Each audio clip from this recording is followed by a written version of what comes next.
সিজনে খুব লোভনীয় রেসিপি আমের চাটনি আমার একদম রেডি। চলো তাহলে তোমরা দেখতে থাকো ফুল রেসিপি আমি কিভাবে আজকে রান্না করলে আমের চাটনি। হাই বন্ধুরা, দীপা ফুড অ্যান্ড ব্লগে আবার একটা নতুন রেসিপি তোমরা আগে জানাই সবাইকে স্বাগত। আশা করছি তোমরা সবাই ভালো আছো, আমিও ভালো আছি। তো এই যে বন্ধুরা বৈশাখ তো পড়ে গেছে বন্ধুরা, তো এখন টকটক না হলে তো আর ভাত আর খাওয়া যাচ্ছে না, যা গরম পড়েছে না আর বলো না, দমে প্রচুর গরমটা পড়েছে। তো এই যে দেখো আমি আজকে নিয়ে চলে এসেছি আজকে আমি আমের চাটনি বানাবো। তো চলো তাহলে তোমরা দেখতে থাকো আমি কোনখান থেকে আম পাড়ে নিয়ে এলে।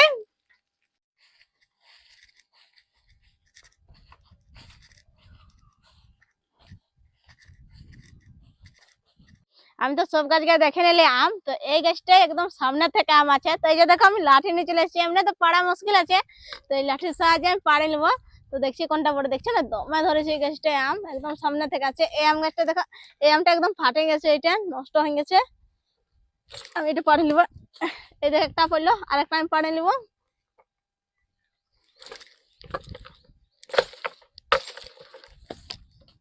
এই দেখো দুটা পড়লো।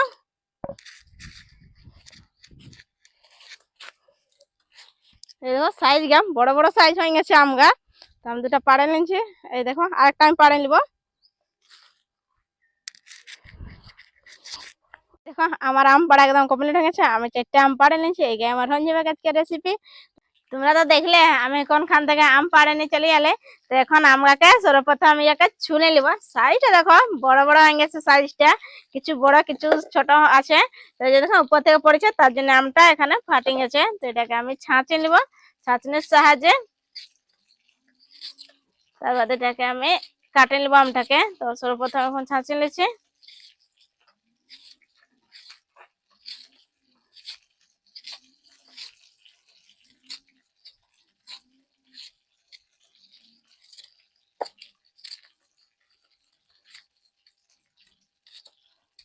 এই দেখো একটা আমার ছাঁচা একদম কমপ্লিট হয়ে গেল।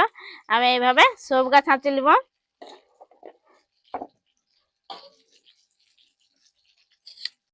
এই দেখো আম চুলা আমার একদম কমপ্লিট হয়ে গেছে, এখন আমটাকে আমি কাটে নিব। তো এই বখুটার সাইডটা আমি প্রথম কাটে নিয়েছি আমটা,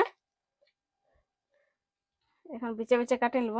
দেখবো এটা আঁঠু হয়েছিল নাই, বড় সাইজের আম না। এই দেখো এটা তো আঁঠু হয়ে গেছে, এইভাবে আমি কাটে নিব আমটাকে। আঁঠু হয়ে গেছে আমটা, কাটা আছে না ভালোভাবে আমটা।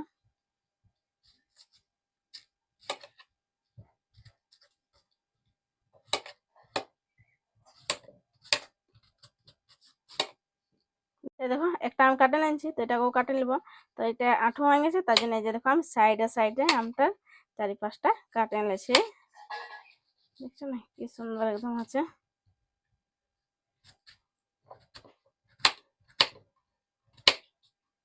এই দেখো ছোট ছোট ভাবে আমি কাটে নিয়েছি আমটাকে। আমার আম কাটা একদম কমপ্লিট হয়ে গেছে। এই যে গ্যাসটা অন করে কড়াইটা চাপাই নিয়েছি। এখানে আমি তেল দিয়ে দিয়েছি, পরিমাণ মতন তেল দিয়ে দিয়েছি এখানে। তেলটা একটু গরম হোক। তেলটা গরম হয়ে গেছে, এখানে আমি ফোড়ঙে দিচ্ছি। এই যে দেখো 5 ফোড়ন আর শুকনা লঙ্কা। 5 ফোড়ন আর শুকনা লঙ্কাকে একটু আমি লাড়াচাড়া করে ভাজে নিব।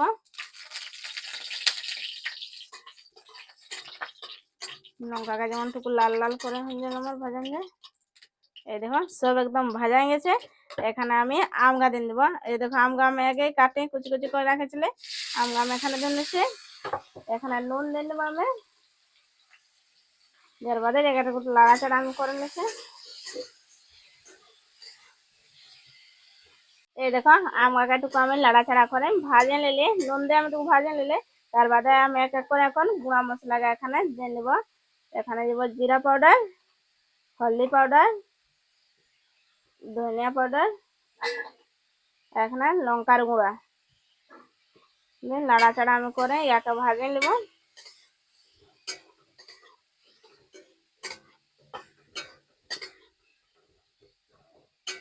এভাবে নাড়াচাড়া ভাজে নেব যতক্ষণ নামটা গলে যাচ্ছে।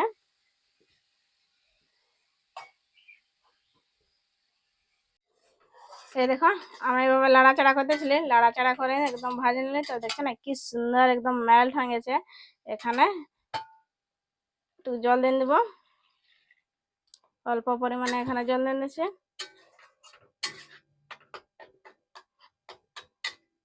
কম আছে ভাজে নিবে তো দেখছো না কি সুন্দর একদম আমটা হয়ে গেছে।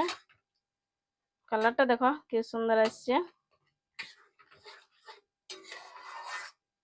এই দেখো আমার একদম এখানে তো আমি জল দিয়েছিলি তো একদম মাখা মাখা হয়ে গেছে। এখানে আমি চিনি দিব, তোমরা চাইলে চিনি দিতে পারো, না হলে না। যেবা একটু উচ্চাকাপন খাবার আছে তো চিনি এখানে দিবেন না। তো এখানে আমি চিনি দিচ্ছি মিঠার জন্য। আমি নাড়াচাড়া করে নিচ্ছি।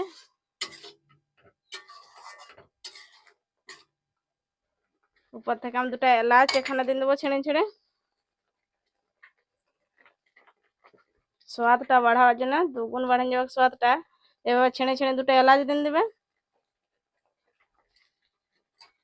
কি সুন্দর একদম কালারটা দেখো দেখা যাচ্ছে। এই দেখো আমার চাটনি আমার একদম রেডি হয়ে গেছে। আর আমার রেসিপিটা যেমন ভালো লাগলো তো লাইক কমেন্ট শেয়ার আর সাবস্ক্রাইব করতে ভুলবেন না। আজকের জন্য বাই, আবার দেখা হবে তোমার সাথে নতুন রেসিপি নিয়ে।